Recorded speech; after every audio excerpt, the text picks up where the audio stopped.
Hi everybody, this is Karak with ACG. You know what? Surprise can be many things. Finding out your girlfriend Mandy is actually Emmanuel, watching Anderson Silva break his own body on someone else's. And here today, the fact that a company may have absolutely and dramatically improved the quality of an original title without renaming it Anniversary Edition or hilariously calling it the Game of the Year Edition, despite it never having won that spot from anyone. And that game today is The Crew Wild Run. Let's get this straight first. This is my first impression and not a review, so if you want a rating, here's one. NA for not applicable. There's a ton here to break into, but I'm going to try to break it down enough so that you can get an idea of at least where I'm heading.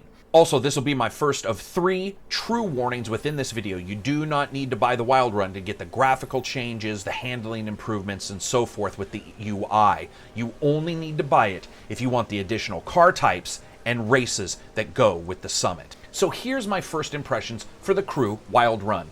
Graphics are up first, and I have to say, I am beyond impressed. I wasn't a fan of how the crew originally looked or performed, but the graphical upgrades here have really brought the title up a couple notches, and though no one is going to look at it and say, hey, that's Forza, or hey, that's Drive Club, the fact remains that its breadth of presentation has now come into balance with the depth of the driving representation that they've always wanted to show.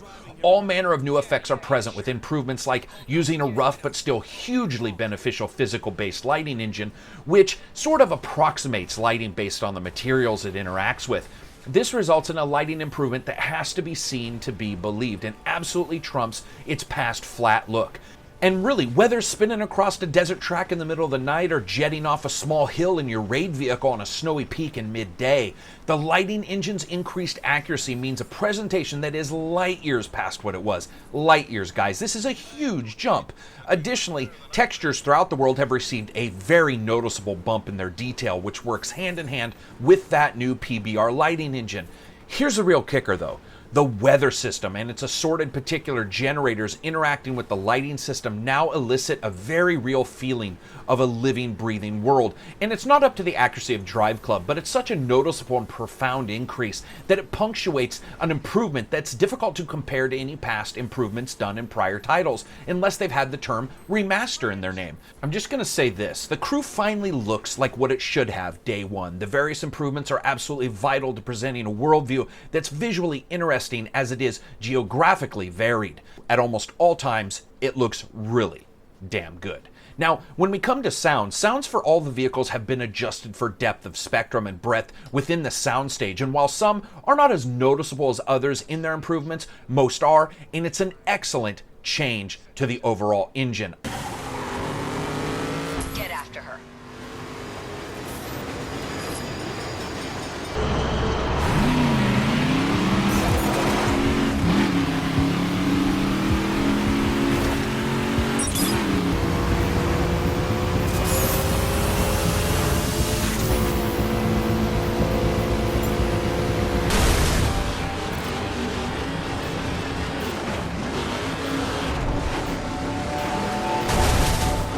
I am really blown away that they went through and did this much to the title. Now, music and voice are mostly the same, with some additions when describing the new Summit event races, which is what the expansion is in the end all about.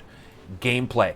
There are some additions here. Summit is a new Lollapalooza style event where everyone goes to drop acid, race monster trucks, and probably drift through a crowd on accident. To get to it, you need to do various preliminary events around the United States based on certain vehicles, some with their own additional gameplay styles. And once you get to the summit, the points leader will get a legendary vehicle or vehicle types that can't be received anywhere else. As for the new vehicle types that you get with this package, you get drag, drift, motorbikes, and monster trucks, and each offers some varied uniquenesses on their own. For example, drag racing, which is without a shadow of a doubt my new favorite style of race, has you manually shifting across seamless RPMs to post better and better times. It's a subtle change in gameplay that is incredibly enjoyable in its own right, and made more pleasurable by a reliance on planning and timing and not wicking around corners in the rain.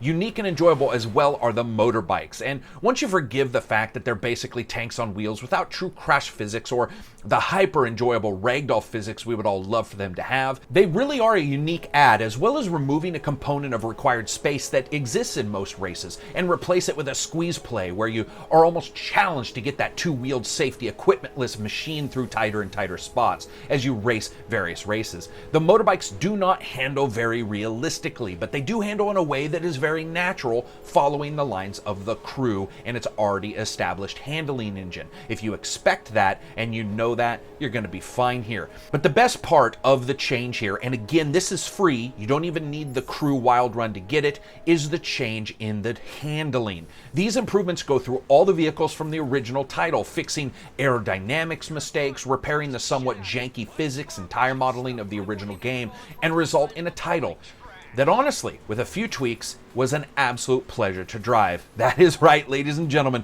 one of the things I hated about the original is absolutely fixed here. This is the first time the crew, to me, started to feel like what Ubisoft wanted originally, and that is a Test Drive Unlimited style title, but with their own markings and ideas. I'm telling you, aside from the fact that there will always be a couple cars that you really just can't get into in any racing game, the crew Wild Run's improvements, or the improvements with the patch that go with it, are so vast that they just simply make driving a treat. Now, any type of game that has racing and drifting require a unique skill set. Basically, just imagine racing on glass covered in bacon grease in a car that weighs like 11 pounds and has 800 horsepower.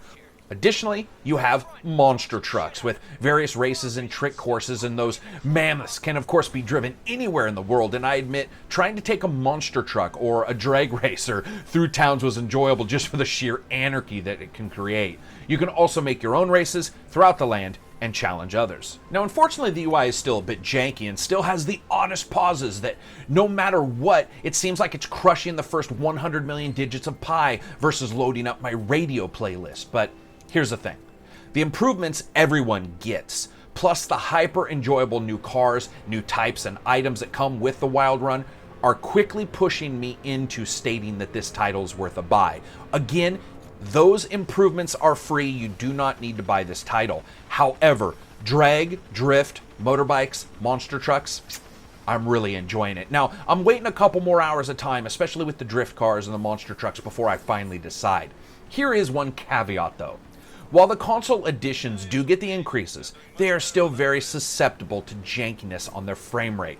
While on the PC, the title, to me, absolutely comes alive. The real issue seems to be tied to these handling improvements, but it's locked to 30 frames per second on the consoles, resulting in a still somewhat improved, but ultimately far less tactile improvement than you get on the PC. So that's it for me right now. I gotta say, it's so nice to sometimes be proven wrong about something, and this game, really, I'm taking a shine to it. So if you guys like the video, hit thumbs up. If you dislike the video, hit thumbs down. And as always, peace out.